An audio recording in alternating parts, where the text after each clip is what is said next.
먼저 현재 시점 리플코인 기준 700원 라인까지도 무너지면서 SEC 측의 리플에 대한 항소 결정 이후에 지속적으로 매도세가 나와주고 있는 상황입니다. 이따른 방금 전 발표된 신규 속보 내용에 대해서 말씀을 드리자면은 최근까지 매수를 이어갔던 리플의 고래들 측에서 갑작스럽게 6천만 XRP에 대해서 매도를 하면서 가격에 대한 급락 우려가 더욱더 커져만 가고 있는 상황인데요.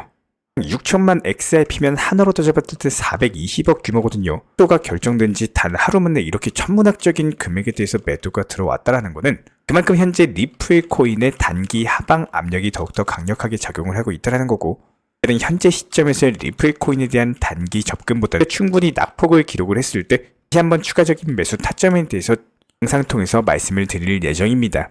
기본적으로 리플 코인 같은 경우는 저희가 지난 영상 통해서도 설명을 드린 바가 있었지만 기본적인 차트 패턴 상으로 봤을 때 오히려 하락했을 때가 매수 기회로 작용한 적이 많았고, 설사 SEC 측에서 항소를 다시 한번 결정했다라고 하더라도 여기서 변하는 건 없습니다. 이미 리플이 SEC를 상대로 소송에서 유리한 상황에서 추가적으로 2심, 3심까지 간다라고 하더라도 리플에 압도적으로 유리한 것은 변할 수가 없어요. 만약에 항소를 결정했다라고 해가지고 절대로 위축될 이유는 전혀 없기 때문에 이에 따른 변동성 때문에 그냥 단기 악재로서 리플 흔들기가 나와주고 있는 거지, 여기서 개미털기 하락 패턴 나온다라고 해가지고 섣부르게 손절한다거나 물량 털릴 이유가 전혀 없다라는 겁니다.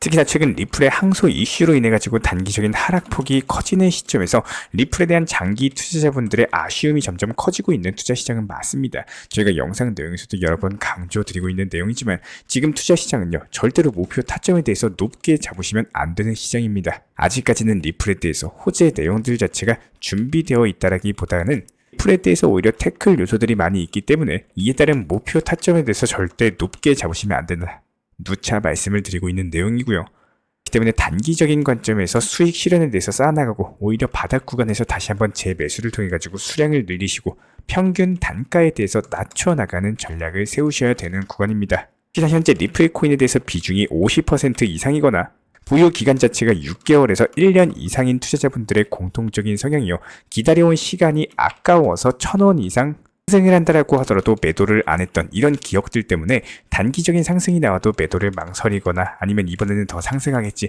이런 기대 심리로서 수익이 나온다라고 하더라도 매도 타점을 놓치는 이런 분들이 상당히 많이 계십니다. 어떻게 보면 너무나도 현실적이고 속상한 얘기일 수는 있겠지만요, 절대로 투자 시장에서는 내가 오래 보유를 했고 얼마까지도 수익이 나왔었는데 이만큼에 만족할 수 없다, 이런 과거의 기억이 발목을 잡는 매매를 하시면 안 됩니다. 특히나 만약에 현재 리플 매수 단가가 700원에서 800원 정도이신 분들 같은 경우는 최근에 리플이 단기적인 상승이 나왔을 때 수익이 나온다라고 하더라도 아쉬움으로 인해서 수익 실현을 놓치신 분들도 많이 계실 텐데요. 리플에 대해서 수년간 장기적으로 보유했다라고 해도 그 절대적으로 기간에 대해서 미련을 가지면 안 됩니다. 3년 전에 매수한 리플 매수 단가 700원인 투자자하고 오늘 리플 매수한 매수 단가가 700원인 투자분하고는 내가 이거를 3년 전에 매수했든 오늘 매수했든 다를 게 없겠죠. 결국에는 똑같습니다. 기본적으로 수량이라거나 수익률이라거나 별다른 차이가 없는데 여기서 신기한 건 최근에 매수한 리플 투자자분들 같은 경우는 10%, 20% 수익만 나와도 여기서 만족하고 그냥 과감하게 수익 실현을 하시고 낮은 단가에서 재매수 타점을 잡아 들어가신다라는 거예요. 그렇다면 여기서 문제가 되는 거는 장기적으로 보유하고 계신 투자자분들 같은 경우는 이런 시간들이 아깝고 과거에 더 상승했었던 이런 기억들 때문에 계속 매도를 못하시고 수익 실현할 수 있는 기회에 대해서 2번, 3번, 4번 이렇게 누적되게 놓치는 상황들이 많이 발생을 하다 보니까 시간과 기회에 대비했을 때 수익을 계속 놓치는 일이 반복되고 있습니다. 지금 투자 시장에 대해서 정말로 냉철하고 그리고 현실적으로 보셔야 되는 시장입니다. 국내 시장이 바쁜 오전이나 오후, 저녁에 활발한 움직임이 나오는 게 아니라 새벽 시장, 즉 미국 시장이 활발할 때 움직임이 나오는 시장이다라는 거예요. 여기서 잠을 자고 일어나면은 8,700만 원이던 비트가 8천만 원 갑작스럽게 하락을 하고, 그리고 850원이던 리플이 자고 일어났더니 갑자기 700원이 되고, 이런 게 코인 시장이다라는 겁니다. 여기서 반드시 말씀을 드리고 싶은 거는 그렇기 때문에 항상 매수가 그리고 동시에 목표 가격에 대해서 걸어 놓으시고 알트코인, 메이저코인, 리플코인 항상 욕심보다는 실속과 수익 실현에 대해서 만들 수 있는 매매를 할 줄 아셔야 된다. 저는 꼭 말씀을 드리고 싶습니다. 반드시 못 팔고 후회하실 바에는요, 부분 수익이라도 실현을 하시고 이런 것들을 내 것으로 만드는 투자 매매를 습관화 하시기를 간곡하게 부탁드리겠습니다. 특히나 이런 부분들에 대해서 업비트 위주로 현물 매매만 하셔야 되는 이유는 XRP 리플 기준으로 봤을 때 이에 따른 청산 비율이 무려 890만 달러, 그리고 숏포지션은 53만 달러밖에 안 되죠. 으로 걸어왔던 대부분의 선문들 자체가 청산을 당하면서 유독 비트코인 대비했을 때 리플에만 엄청난 규모의 청산이 이루어졌다는 거예요. 이런 부분들이 선물 투자를 하시는 분 입장에서 한번 설명을 드려보면은 애초에 뉴스 자체도 새벽 6시경에 발표가 됐습니다. 내가 잠을 자고 있는데 풀이 갑자기 10% 이상 낙폭을 기록하면서 선물 투자를 했었는데 내가 한평생을 모았던 투자금 1억에 대해서 한순간에 청산당하면서 날려버리는 이런 상황도 충분히 나올 수가 있다는 겁니다. 하지만 현물 매매였으면 어쩔까요? 내가 설사 매매를 했다라고 할지라도 추가적인 물타기 매매 통해 가지고 평균 단가 낮추고 상승했을 때 빠져나올 수 있는 시나리오가 있습니다. 하지만 선물 매매를 하시면은 그대로 청산당하면서 없어져 버리기 때문에 무조건적으로 업비트 위주의 현물 매매로서 원칙 매매하셔라 말씀을 드리고 있는 거예요. 자, 그렇다면 최근에 리플 고래들이 6천만 XRP에 대해서 매도를 하고 그리고 SEC가 판결에 항소하면서 소송 리스크가 해소되지 않는다라고 하더라도 과연 리플의 펀더멘털이 무너질까요? 정말로 이렇게 생각하시는 투자자분들이 많지는 않을 겁니다. 일단 최근 속보로서 발표된 내용부터 설명드려보자면은 리플은 지금 이 순간에서도 사업을 확장해 나가고 있어요. 측에서는요, 브라질 거래소 메르카도 비트코인과 파트너십을 체결했다. 이에 따른 결제 서비스를 협력할 것이다. 관련 신규 속보가 1시간 전에 발표가 됐는데요. 작년 같은 경우에는 트래블엑스 뱅크와의 협력으로 인해가지고 가상자산 주문형 유동성 서비스까지도 출시한 바가 있었는데 여기에 이어서 현재 브라질 측과도 파트너십을 체결하면서 결제 서비스에 대한 협력을 이어나가고 있는 상황입니다. 그렇다면 이에 따른 리플의 펀더멘털을 생각을 했을 때 단순하게 항소했다라고 해가지고 모든 게 끝났고 시즌 종료가 됐고 이런 것들이 절대 아니라 오히려 이렇게 낙폭을 기록했을 때 새로운 매수 타점이 생기고 추가적으로 수익을 볼 수 있는 기회가 생길 것이다. 이 부분에 대해서 주목을 하셨으면 좋겠고요. 여기에 대해서 브라질뿐만 아니라 일본 측에서도 역시 마찬가지입니다. 최근에 일본은행 61개가 리플을 기반으로 국내 결제 플랫폼을 구축하는 컨소시엄까지도 구축한 것이 확인이 됐는데요. 이에 따른 리플 코인에는 그야말로 초대형 호재가 될 수 있는 이슈인데다가 현재 단기 항소 때문에 이런 것들이 부각이 되지 않고 있는 것뿐이지 전 세계적으로 봤을 때 리플과 합경 간의 거래가 가능하다는 점에서 장차 리플이 일본의 기반으로서 글로벌 송금 시장에서 기본적인 점유율에 대해서 늘려갈 것으로 기대가 모아지고 있는 상황입니다. 리플과 일본 같은 경우는 과거부터 상당히 긴밀한 관련이 있었죠. 바로 일본 대표 금융그룹 SBI 홀딩스 때문인데요.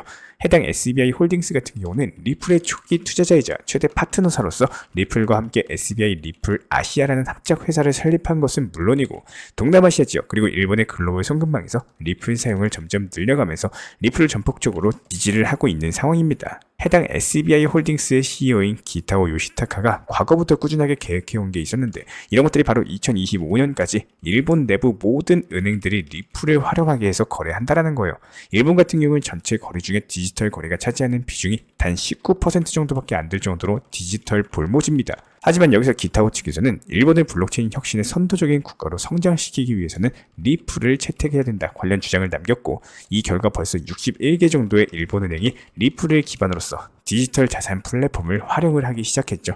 특히나 일본 정부도 디지털 결제 비율을 늘리기 위해서 적극적으로 지원을 시작을 하면서 이에 따른 리플에 대한 채택 자체가 가속화가 되고 있는 상황인데요. 이대로 가면은 기타오 측의 이상 시나리오 자체가 성립을 하면서 다가오는 2025년부터는 일본 전역에서 리플이 활용될 것으로 보여지고 있습니다. 특히나 일본 같은 경우는 전 세계 경제 4위 대국으로서 경제 규모 자체가 상당하기 때문에 일본 시장에 이런 리플이 완전하게 착륙한다? 이것 자체만으로도 리플에는 상당한 호재로 볼 수밖에 없고 그런데 앞서 말씀을 드렸던 것처럼 SBI 같은 경우는 리플을 일본 내 수용으로서 사용할 계획이 아니라 동남아시아를 필두로서 글로벌 시장에서 활용을 할 계획입니다. 따라서 리플에는 엄청난 수요가 발생하는 것은 물론이고 전 세계 송금 시장에서 주류 시스템으로서 편입할 것으로 기대가 되고 있기 때문에 이제 단기적인 눌림목 구간 확보되면서 700원 라인에서 버팀목을 형성해주고 있는 상황에서 여기서 단기 바닥 타점까지도 확인이 된다면은 추가적으로 맹렬한 상승세, 한발 매수세가 나오면서 강력한 반등까지도 기대가 되고 있는데요.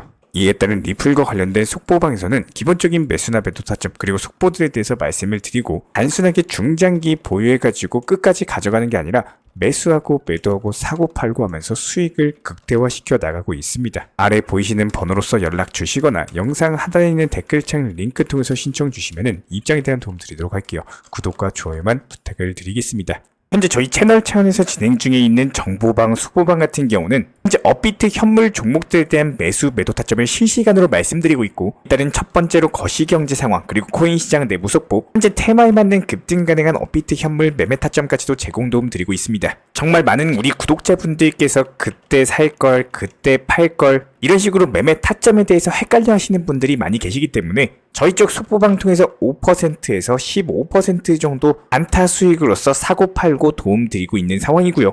현재 영상 하단 댓글창에 보이시는 해당 링크를 클릭하시거나 아니면은 아래에 있는 010-5627-3403 번호로서 문의를 주시면 됩니다. 실제로 링크를 클릭하시면은 다음과 같은 화면에서 성함 그리고 연락처를 입력을 하시고 최하단에 있는 보라색 제출 버튼을 눌러주시면은 제가 직접 안내 도움 드리고 있습니다. 기본적으로 우리 구독자분들께서 현재 시장에서 답답해 하시는 분들, 그리고 방향성에 대해서 못 잡으시는 분들, 포트폴리오들 구성에 대해서 꾸준하고 비중 조절 원칙 매매를 통해서 수익을 원하시는 분들, 이런 궁금점들에 대해서 부담 없이 문의 주시면은 제가 직접 도움 드리고 있기 때문에 우리 구독자분들께서 성장하신 만큼 제 채널도 성장한다, 항상 이렇게 생각을 하고 있습니다. 언제든 편하게 문의 주셔도 좋습니다.